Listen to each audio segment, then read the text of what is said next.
တင်ဝိတ်ကြချင်လားရေများများတောက်လိုက်ပါဆိုတဲ့စကားကိုတင်ကြားဖူးမှာပါဒါကတိတ်ကိုရိုးစင်းလွန်းလို့မဖြစ်နိုင်ဘူးလို့တင်မထင်ဘူးလားဒါပေမဲ့လေးလာတွေရှိချက်တွေအရအံ့အားသင့်စရာကောင်းတဲ့အချက်ကရေဟာနီးလက်မျိုးစုံနဲ့ကိုလေးချိန်ကြစေဖို့တကယ်ပဲအထောက်အကူပြုနိုင်တယ်ဆိုတာပါပဲဘာလို့လဲဆိုတာစက်ကြည့်ရအောင်ပထမအချက်ကတော့ရေကတင့်ရဲ့အုံနောက်ကိုကောင်းတဲ့နီးလန်းနဲ့လှည့်စားနိုင်လို့ပါတခါတလေတင့်ခန္ဓာကိုယ်ကရေစာတာနဲ့ဗိုက်စာတာကိုရောထွေးတတ်ပါတယ်ဗိုက်စာတယ်လို့ထင်ပြီးမုတ်တစ်ခုခုကိုက်စားကယ်လိုရီတွေပိုစားမိတတ်ပေမဲ့တကယ်လိုအပ်နေတာကရေတစ်ခွက်ပဲဖြစ်နိုင်ပါတယ်အရင်ဆုံးရေတောက်လိုက်တာကမလိုအပ်ပဲအစားစားတာကိုရှောင်ရှားနိုင်ပါတယ်ဒုတိယအချက်ကတော့ရေကဗိုက်ပြည့်တဲ့ခံစားချက်ကိုဖြစ်စေပါတယ်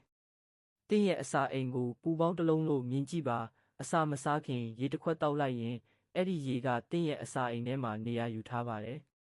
ဒါကြောင့်အစားပိုပြီးမစားဖြစ်တော့ပဲကယ်လိုရီပါဝင်မှုကိုလည်းတဘာဝအတိုင်းလျှော့ချနိုင်ပါတယ်တတိယအချက်ကတော့ရေမှာကယ်လိုရီလုံးဝမရှိပါဘူးဆိုတာတဘူးမှာကယ်လိုရီ150လောက်ပါတတ်ပါတယ်အဲ့ဒီဆိုတာကိုရေနဲ့အစားထိုးလိုက်ရင်တစ်နှစ်အတွင်းကယ်လိုရီထောင်ပေါင်းများစွာကိုရှောင်ရှားနိုင်မှာပါဒါကအတော်ကြီးမားတဲ့ခြားနားချက်ပါပဲဒါပေမဲ့အမိုက်ဆုံးအပိုင်းကဒီမှာပါရေအေးတောက်တာကကယ်လိုရီလောင်ကျွမ်းမှုကိုအနည်းငယ်မြင့်တင်ပေးနိုင်ပါတယ်တင့်ခန္ဓာကိုယ်ကရေအေးကိုခန္ဓာကိုယ်ပူချိန်နဲ့ညီအောင်ပူပေးရတာမို့စွမ်းအင်အနည်းငယ်ကိုသုံးစွဲရပါတယ်ဒါကအံ့ဖွယ်စီကျစေတဲ့နည်းလမ်းတော့မဟုတ်ပါဘူးဒါပေမဲ့နည်းနည်းချင်းစီပေါင်းရင်အထောက်အကူဖြစ်စေပါတယ်နောက်ဆုံးအနေနဲ့ရေကတင့်ခန္ဓာကိုယ်ကိုထိရောက်စွာအလုပ်လုပ်စေဖို့ကူညီပေးပါတယ်ရေဓာတ်ပြေဝမှုကလေ့ကျင့်ခန်းလုပ်နိုင်စွမ်းဇီဝကမ္မဖြစ်စဉ်နဲ့ပြန်လည်အားဖြည့်မှုကိုအထောက်အကူပြုပြီးကယ်လိုရီလောင်ကျွမ်းစေဖို့ပိုမိုလွယ်ကူစေပါတယ်ဒါဆိုရင်ရေကအဆီတွေကိုမှော်ဆန်ဆန်အရေးပြောစေသလားမဟုတ်ပါဘူးဒါပေမဲ့မလိုအပ်ဘဲမုန့်တွေစားသုံးမှုကိုလျှော့ချပေးခြင်းဗိုက်ပြည့်မှုကိုမြင့်တင်ပေးခြင်း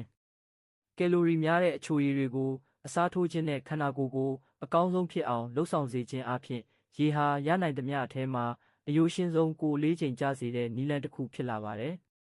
ဒါကြောင့်မုတ်တစ်ခုခုကိုက်ဖို့မစင်စားခင်ဒါကိုစမ်းကြည့်ပါအရင်ဆုံးရေတစ်ခွက်တောက်လိုက်ပါတင့်ခန္ဓာကိုယ်ကအစာတစ်နက်ကိုမဟုတ်ပဲရေတစ်ခွက်ကိုပဲတောင်းဆိုနေတာဖြစ်နိုင်ပါတယ်တင်ရောတစ်နေ့ကိုရေဘယ်လောက်တောက်ဖြစ်လဲကော်မန့်မှာရေးခဲ့ပါ